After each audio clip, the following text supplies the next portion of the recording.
Bonjour Muriel. Bonjour Muriel. Alors, le prochain numéro du magazine Millésime sort de ses frontières habituelles, il faut le dire, et s'intéresse au vignoble de Champagne. Oui, parce que finalement, en Bourgogne et dans le Jura, on n'est pas chauvin, donc on a voulu voir ce qui se passait ailleurs.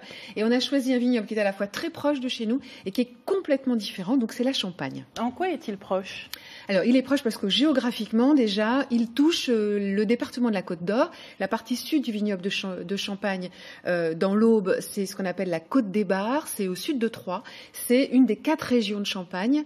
Les régions de Champagne, c'est autour de Reims, la montagne de Reims, c'est à l'ouest d'Épernay, c'est la vallée de la Marne, au sud d'Épernay, c'est la Côte des Blancs, et donc tout à fait au sud, en dessous de Troyes, dans l'Aube, c'est la fameuse Côte des Bars qui touche la Côte d'Or. Donc géographiquement, on est proche parce qu'on utilise les mêmes cépages, le pinot noir, le chardonnay, également le pinot meunier en Champagne, mais en tout cas, c'est 2 principaux cépages. Et puis, on est proche parce que en Bourgogne et dans le Jura, on fait beaucoup de créments, donc un vin effervescent, qui utilise exactement la même méthode d'élaboration que le champagne, ce qu'on appelle la méthode champenoise. Et en quoi sont-ils totalement différents également ? La différence fondamentale, c'est que le champagne, c'est un vin d'assemblage. En Bourgogne, dans le Jura, on fait essentiellement du vin tranquille en utilisant un seul cépage qu'on ne mélange pas. Donc soit on fait du chardonnay, soit on fait du savagnin, soit on fait du pinot noir. On ne mélange pas. Et on ne mélange pas non plus les zones sur lesquelles le raisin pousse. Je vous donne un exemple. Si vous voulez faire du Gevrey-Chambertin, vous ne pouvez utiliser que des raisins qui sont produits sur la commune de Gevrey-Chambertin ou la zone délimitée dans l'AOC. Si vous voulez faire du savagnin, du Château-Chalon par exemple, vous allez utiliser du savagnin de Château-Chalon, mais vous ne pourrez pas utiliser des raisins qui ont été faits par exemple à Arbois. Dans le Champagne, c'est possible. Vous pouvez utiliser plusieurs cépages, donc pinot noir, chardonnay, pinot meunier pour l'essentiel. Vous pouvez utiliser des raisins qui ont poussé dans des villages différents. Et vous pouvez utiliser également des vins d'années différentes, de millésimes différents. Alors, s'il existe des mélanges de cépages, des assemblages, on dit, dans le Bordelais, en Côte-du-Rhône, en revanche, le mélange de millésimes, de ce qu'on appelle de vins de réserve, c'est absolument unique au monde. Et en Champagne, on fait ça parce que les maisons de Champagne, ce qu'elles veulent, c'est un style, un goût. Elles veulent marquer un style qui leur est propre et qu'on va retrouver d'année en année. Un vin qui soit pratiquement toujours le même, mais fait avec des raisins différents. Donc ça veut dire qu'il faut pouvoir assembler des raisins qui sont différents chaque année à cause d'une météo différente, mais pour faire le même vin. Donc ceux qui font les assemblages, ils doivent goûter des dizaines d'échantillons. Et ensuite composer un peu à la manière d'un peintre.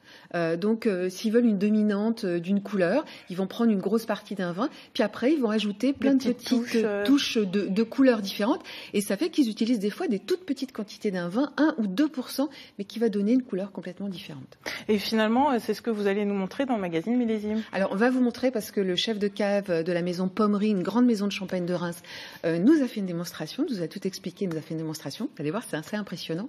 Puis on va vous montrer d'autres choses. On va aller à Auvillers, qui est le berceau du Champagne.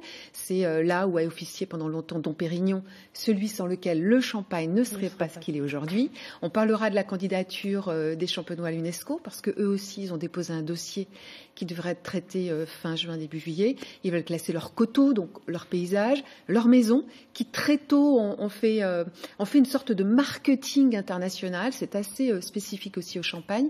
Puis ils veulent classer également leurs caves.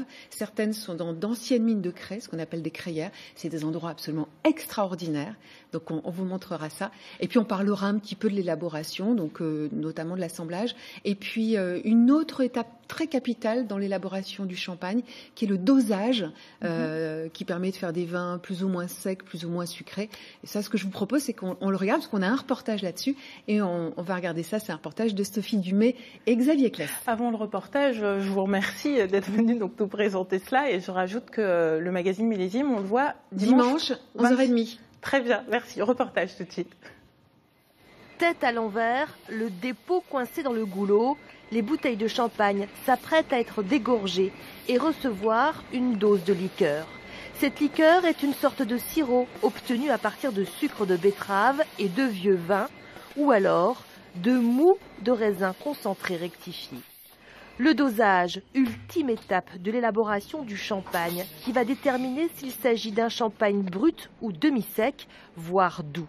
Dans ce laboratoire, l'on procède à des essais pour déterminer le dosage qui sera le plus approprié. Je viens apporter la liqueur dans les bouteilles à différentes doses. Donc là, les doses, on est sur un demi-sec. Hein, donc on varie la dose et on balaye la gamme de demi-sec qui va de 33 grammes, jusqu'à 50 grammes par litre en sucre.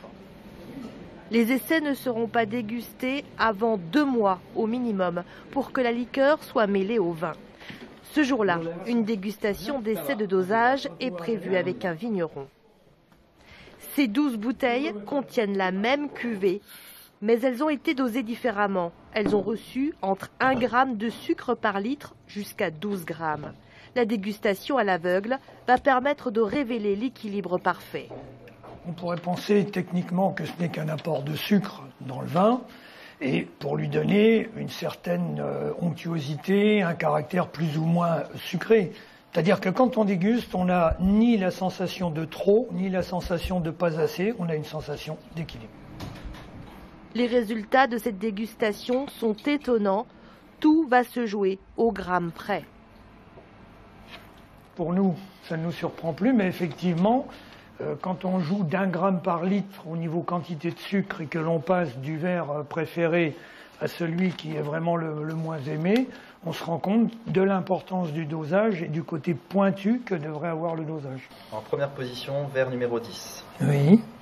En deuxième position, verre numéro 8. Le dosage va être vraiment la touche finale de tout le travail des années précédentes. Le temps qu'on peut le mettre sur latte, le temps que l'on peut avoir après l'égorgement, tout ça, ça doit être justement lié avec ce dosage. Vous pouvez avoir les meilleurs terroirs du monde, la meilleure cuverie, le meilleur œnologue. Vous pouvez louper tout ce meilleur potentiel avec un mauvais dosage. Chaque cuvée a donc son propre niveau de liqueur. Une fois dégorgées et dosées, ces bouteilles ne seront pas commercialisées avant 3 mois. Il est même conseillé de les déguster 6 mois après cette opération de dosage, le temps que la liqueur se marie parfaitement au vin.